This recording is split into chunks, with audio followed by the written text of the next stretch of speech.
నడిచినా కూర్చున్నా మోకాళ్ళ నొప్పులు వస్తున్నాయా? ప్రాణ పెయిన్ క్లినిక్ లో అధునాతన చికిత్సతో మోకాళ్ళ నొప్పులు తగ్గించుకోండి. నమస్తే, వెల్కమ్ టు మనం టీవీ. నేను వలి. ఇక్కడ మీరు చూస్తున్నారు హైదరాబాద్ ఇందిరా పార్క్ దగ్గర నుండి ధర్నా చౌక్. ఈ ధర్నా చౌక్లో గతంలో చాలా విరివిగా ప్రతిరోజు కూడా ఆందోళనలు చేసేవారు.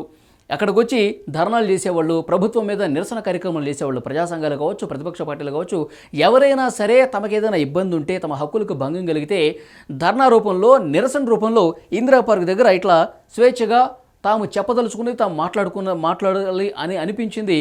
ఇక్కడికి వచ్చి ఇక్కడ సభలు పెట్టుకునేవాళ్ళు, ప్రభుత్వ వ్యతిరేక గళాన్ని చాలా స్వేచ్ఛగా వినిపించేవాళ్ళు. ఒక నిరసన తెలపడం ఒక హక్కుగా భావించి గతంలో ఎంతో స్వేచ్ఛగా వచ్చి ధర్నాలు తీసుకునే పరిస్థితి ఉండేది.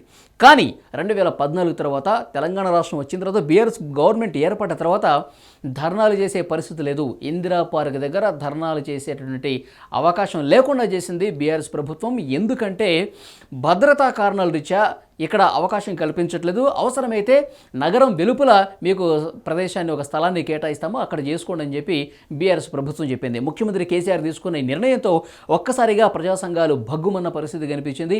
అంటే ప్రజాస్వామ్యంలో తాము ఏదైతే చెప్పదలుచుకున్నామో, తమ హక్కులకు భంగం కలిగించినటువంటి విషయం కావచ్చు, తమ సమస్యలు ప్రభుత్వానికి విన్నవించుకునే విషయంలో కావచ్చు, ధర్నా అనేది ఒక హక్కుగా భావించి ఇక్కడ స్వేచ్ఛగా నిరసనలు తెలియజేసుకునేవాళ్ళం. కానీ హక్కుల్ని కాలరాసే విధంగా, భంగం కలిగించే విధంగా పూర్తిగా బీఆర్ఎస్ ప్రభుత్వం వ్యవహరించిందంటూ ప్రజా సంఘాలు, ప్రతిపక్ష పార్టీలు ముఖ్యమంత్రి కేసీఆర్ తీసుకున్న ఈ నిర్ణయం మీద గళమెత్తాయి. సిటీ వెలుపలు చేసుకోవటం ఏంటి? ఎంతో స్వేచ్ఛగా ఇక్కడికి వచ్చి మేము ధర్నా చేసుకునేవాళ్ళం, శాంతియుతంగా చేసుకునేవాళ్ళం. అసలు ఎవరి భద్రతకు ముప్పు ఏర్పడింది? ఎక్కడ ఆటంకం కలిగింది? ప్రభుత్వానికి ఎక్కడ ఇబ్బంది కనిపించింది? కేవలం కుట్రపూరితంగా ఎవరూ నిరసన తెలియజేయకూడదు అని చెప్పి ఒక నియంతలాగా వ్యవహరించి డెసిషన్ తీసుకున్నారంటూ పెద్ద ఎత్తున అప్పుడు ముఖ్యమంత్రిగా ఉన్నటువంటి కేసీఆర్ మీద ఆందోళన చేసిన పరిస్థితి కనిపించింది. అయితే తాజా ప్రభుత్వం, కాంగ్రెస్ గవర్నమెంటు, ముఖ్యమంత్రి రేవంత్ రెడ్డి గారు ఈ ధర్నా చౌక్ను పునరుద్ధరిస్తూ మరొక కీలక నిర్ణయం తీసుకున్నారు. పోలీసు అధికారులకు ఆదేశాలు కూడా జారీ చేశారు. ఎవరైనా సరే తాముకి ఏదైనా ఇబ్బంది కలిగితే, ప్రభుత్వం మీద ఏదైనా నిరసన తెలియజేయాలన్నా, లేకపోతే తాము స్వేచ్ఛగా భావ ప్రకటన ఏదైనా చేయాలనుకున్నా కానీ ఇందిరా పార్క్ దగ్గరకు వచ్చి గతంలో ఏ విధంగా అయితే మీరు నిరసన తెలియజేసేవాళ్ళు, గతంలో ఏ విధంగా మీరు ధర్నాలు చేసేవాళ్ళు, అట్లా ఎవరికి ఇబ్బంది కలగకుండా శాంతియుతంగా చేసుకోవచ్చు అని కూడా ముఖ్యమంత్రి రేవంత్ రెడ్డి గారు పోలీసు అధికారులకు ఆదేశాలు జారీ చేసినట్టుగా తెలుస్తోంది. సిపి కొత్తగూడ శ్రీనివాసరెడ్డి గారు కూడా క్షేత్రస్థాయిలో అక్కడ ఎలాంటి సిచ్యువేషన్ ఉందో పూర్తిగా పరిశీలించారు. భద్రతా ప్రమాణాలు పాటిస్తూ శాంతియుతంగా నిరసన చేసుకోవచ్చు, ప్రభుత్వం నుంచి ఆదేశాలు వచ్చాయని ప్రజలకు కూడా విజ్ఞప్తి చేసిన పరిస్థితి. ఎవరైనా ఇక్కడ ధర్నాలు మునుపట్లాగే ధర్నాలు చేసుకోవాలన్నా, నిరసన తెలియజేయాలన్నా, ప్రభుత్వం మీద వ్యతిరేక గళం వినిపించాలన్నా ఇక్కడ సభలు పెట్టుకోవచ్చు, సమావేశాలు నిర్వహించుకోవచ్చు, తాము ఏదైతే చెప్పదలుచుకున్నామో శాంతియుతంగా చెప్పుకోవచ్చు అంటూ ప్రజలకు కూడా విజ్ఞప్తి చేసిన పరిస్థితి కనిపిస్తుంది. శాంతియుతంగా ముందు పోలీసులు కలిసి ఒక లెటర్ ఇవ్వాలి. ఏ సమస్య మీద, ఏ విషయం మీద మీరు ఆందోళన చేద్దాం అనుకుంటున్నారు, ధర్నా చేద్దాం అనుకుంటున్నారు, ఎంతమంది వస్తారు, ఈ డీటెయిల్స్ ఇస్తే అందుకు తగ్గ ఏర్పాట్లు కూడా చేస్తామని చెప్పి పోలీసు అధికారులు చెప్పిన పరిస్థితి కనిపిస్తోంది. అంటే ఎంత డిఫరెన్స్ ఉందో చూడండి. బీఆర్ఎస్ ప్రభుత్వంలో అసలు ఇక్కడ కాలు పెట్టే అవకాశమే లేదు, వ్యతిరేకగా వినిపించే పరిస్థితి లేదు. ఇప్పుడు కాంగ్రెస్ గవర్నమెంట్లో అంతకుముందు ఉన్నటువంటి పరిస్థితిని, గతంలో ఏదైతే సిచ్యువేషన్ ఉండేదో ఇందిరా పార్క్ ధర్నా చౌక్ దగ్గర ఎంత స్వేచ్ఛగా తాము చెప్పదలుచుకున్నది, ప్రభుత్వ వ్యతిరేక గళం కావచ్చు, తమ సమస్యలు కావచ్చు, తమ భావాల్ని చాలా స్వేచ్ఛగా చెప్పుకునే గత పరిస్థితిని పునరుద్ధరించారంటూ ముఖ్యమంత్రి రేవంత్ రెడ్డి గారిని కొనియాడుతున్నటువంటి పరిస్థితి కనిపిస్తోంది.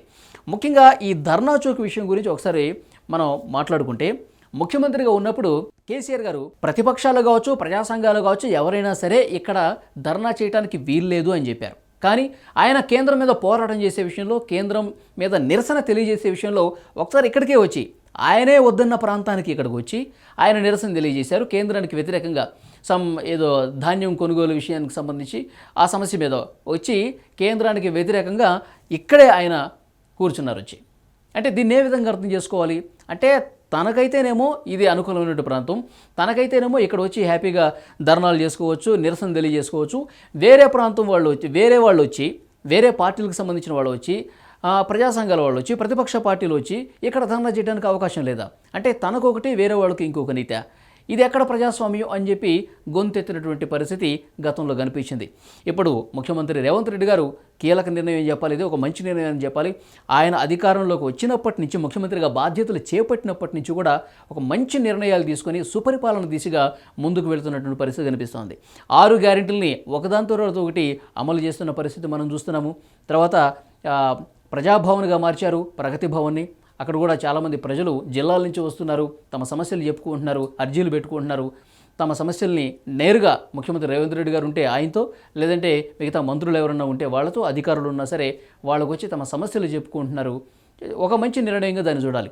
ఇప్పుడు ఈ ధర్నా చౌక్ విషయంలో కూడా ఇది కూడా చాలా మంచి నిర్ణయం అండి. ఎందుకంటే ఏదైనా సమస్య ఉన్నప్పుడు ప్రభుత్వానికి చెప్పుకోవాలంటే కనుక పార్టీలు కావచ్చు, ప్రజా సంఘాలు కావచ్చు, ఎవరైనా సరే స్వేచ్ఛగా ఒక హక్కుగా వాళ్ళు భావ ప్రకటన స్వేచ్ఛ రూపంలో గొంతెత్తి నినదించాలి. కానీ ఆ గొంతు నొక్కేసే ప్రయత్నం గతంలో ఉండేది. కానీ ఇప్పుడు అలా లేదు. ప్రతిపక్ష నేతగా ఉన్నప్పుడు రేవంత్ రెడ్డి గారు ఈ విషయాలన్నీ కూడా పరిగణలోకి తీసుకున్నారు. గతంలో తాను ఏదైతే అనుభవించాడో అది మళ్ళీ అలాంటి వేరే వాళ్ళకి జరగకూడదు. ఒక మంచి పాలన దిశగా ముందుకు పోవాలంటే ప్రతిపక్షాలు కావచ్చు, ప్రజా సంఘాలు కావచ్చు, వాళ్ళ అభిప్రాయాలను, వాళ్ళ ఆలోచనలను కూడా మనం పరిగణలోకి తీసుకోవాలి. అప్పుడు మాత్రమే సుపరిపాలనకు అవకాశం ఉంటుందని భావించాడు. కాబట్టి రేవంత్ రెడ్డి గారు ఇలాంటి మంచి నిర్ణయాలు తీసుకుంటున్నారనమాట. చూద్దాం. ఈ ధర్నా చౌక్ పునరుద్ధరించిన నేపథ్యంలో అందరూ కూడా కొంత సంతోషం వ్యక్తం చేస్తున్నారు.